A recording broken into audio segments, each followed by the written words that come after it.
Якутс.Гоу заглянули в киберпродюсерский центр Сайбрас в креативном кластере «Квартал труда». Давайте узнаем подробнее о деятельности центра в нашем ролике. Здравствуйте, меня зовут Егор Вячеслав, являюсь руководителем киберпродюсерского центра Сайбрас. Мы занимаемся компьютерной графикой, анимацией и программированием с 2015 года.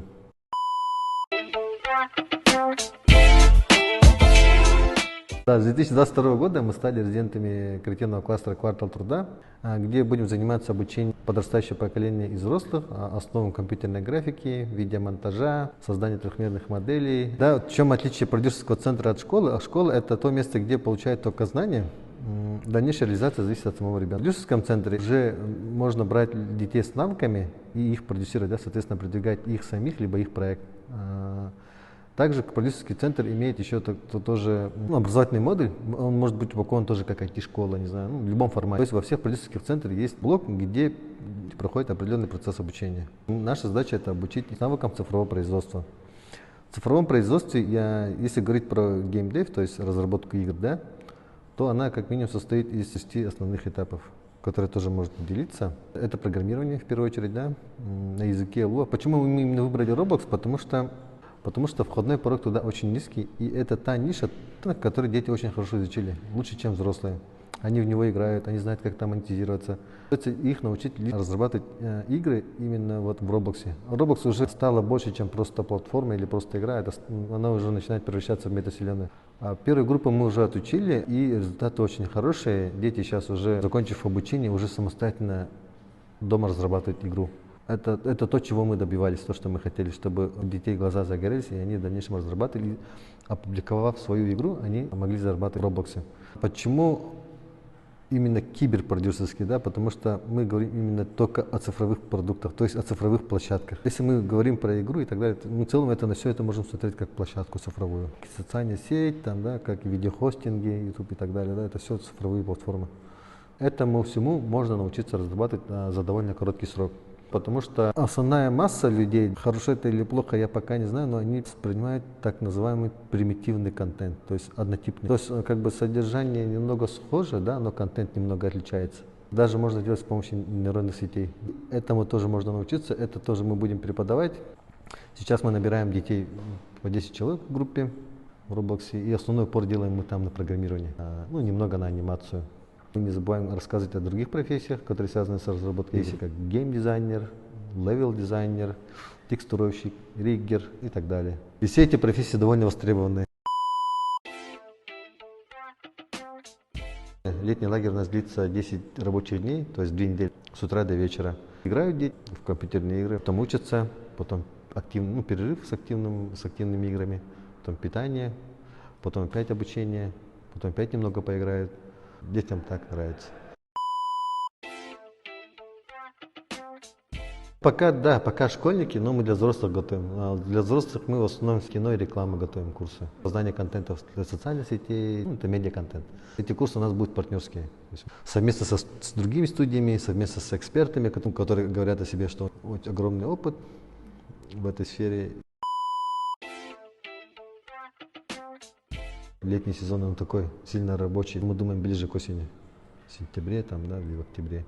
В августе мы хотим одну группу набрать по применению нейросетей для создания образовательного контента, для рекламного контента и так далее. Мы хотим очень много курсов, лично я сам хочу очень много курсов, связанных с 3D-моделированием и программированием.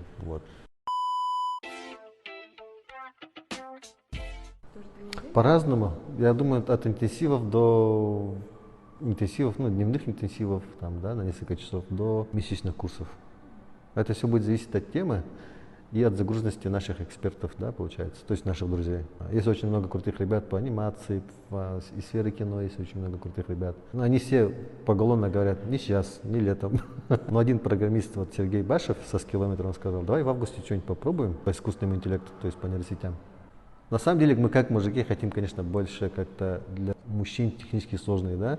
Я заметил, это по моему опыту, да, женщины любят больше красоту, изящество, какие-то рисунки, тексты красивые, да.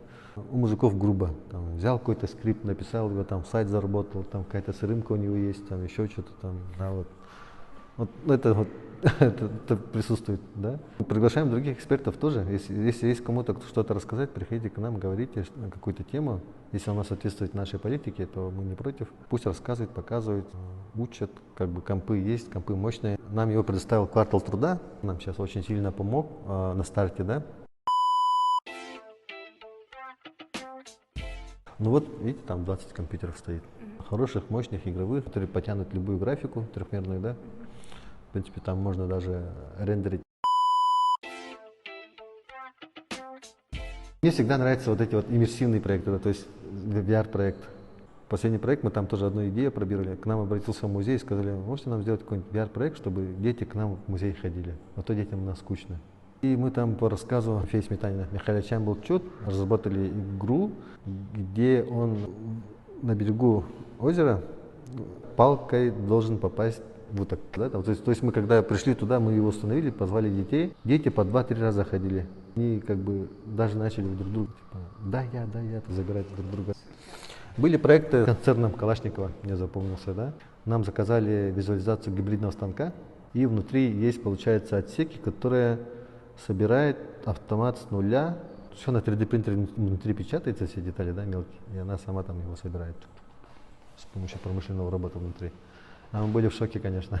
Ну, как бы нам заказали визуализацию для презентации на каком-то мероприятии. Ну, у нас, если вот говорить, начиная с 2015 года, то наша команда менялась глобально 3 раза, то есть полностью там перетасовывалась, да. Есть основная команда наша осталась, конечно, аниматор, режиссер-сценарист Альберт, и по VFX, то есть по визуальным эффектам у нас Захар. То есть, в принципе, у нас все позиции замыкаются. Вот есть вторая команда, которая вот была собрана именно вот в квартале, то есть во время запуска в квартале труда, вот, будет заниматься обучением детей. Они, получается, и обучают, и параллельно создают миры в Роблоксе. И сейчас мы с этой командой будем воссоздавать определенные места из Якутии. То есть мы начали с квартала труда сейчас, да, то есть у нас есть полностью виртуальная копия квартала труда в Роблоксе. И дальше мы будем продолжать еще другие объекты, да, типа парк, технопарк, какие-то школы, музеи и так далее. Постепенно будем расширять. То есть каждый район у нас должен быть как отдельный мир со своей историей, со своим сюжетом. Почему именно в детском возрасте надо учиться, да, как я сам себе понимаю, да? Потому что у тебя есть выбор, возможность выбирать свое направление обучения. Ты пока ни в чем не ограничен. Ты выбираешь себе там какой-то кружок, то, что тебе нравится. Если мы будем понимать, что цифровой инструментарий он больше использует, через него мы можем заходить к ребенку и оттуда его вытащить, получается. В нашем случае это Roblox. Без Roblox будем постепенно детей тоже вытаскивать оттуда, показывать вот реальный мир. Вот смотрите, вы же вот в реальном другом месте, в квартале труда. Это креативный кластер. Оффлайн все-таки надо проводить, чтобы не было это все всегда виртуально. И постепенно вот эти дети, которые у нас сейчас учатся в Roblox, им будет легко переходить на другие платформы образовательные. Ну, то есть это их называют движки. Движок — это та программа, в которой создаются вот эти вот как раз виртуальные миры. Если ты ребенок, начинай с Roblox, потому что он его хорошо знает, лучше нас.